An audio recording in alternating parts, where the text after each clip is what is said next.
Malviyanagar police સ્ટેશનમાં KKV બ્રિજના નીચે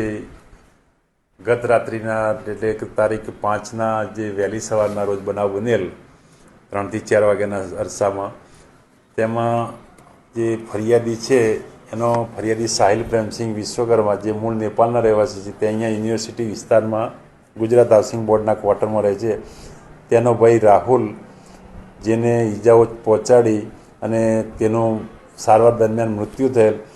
એક આ કામે આરોપી અક્ષયરાજસિંહ રાજેન્દ્રસિંહ જાડેજા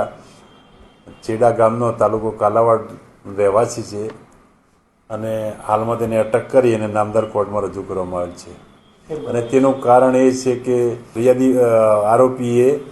આરોપી જે મરણ જનાર એને મોબાઈલ માગેલ જે મોબાઈલ આપી વાત કરીને મોબાઈલ પરત ન સોંપતા આરોપીએ તેને માથાના ભાગે પથ્થર વડે ઈજા કરી અને મૃત્યુ નિપજાવેલ છે. હાલમાં મોબાઈલ મળી આવેલ ને તેની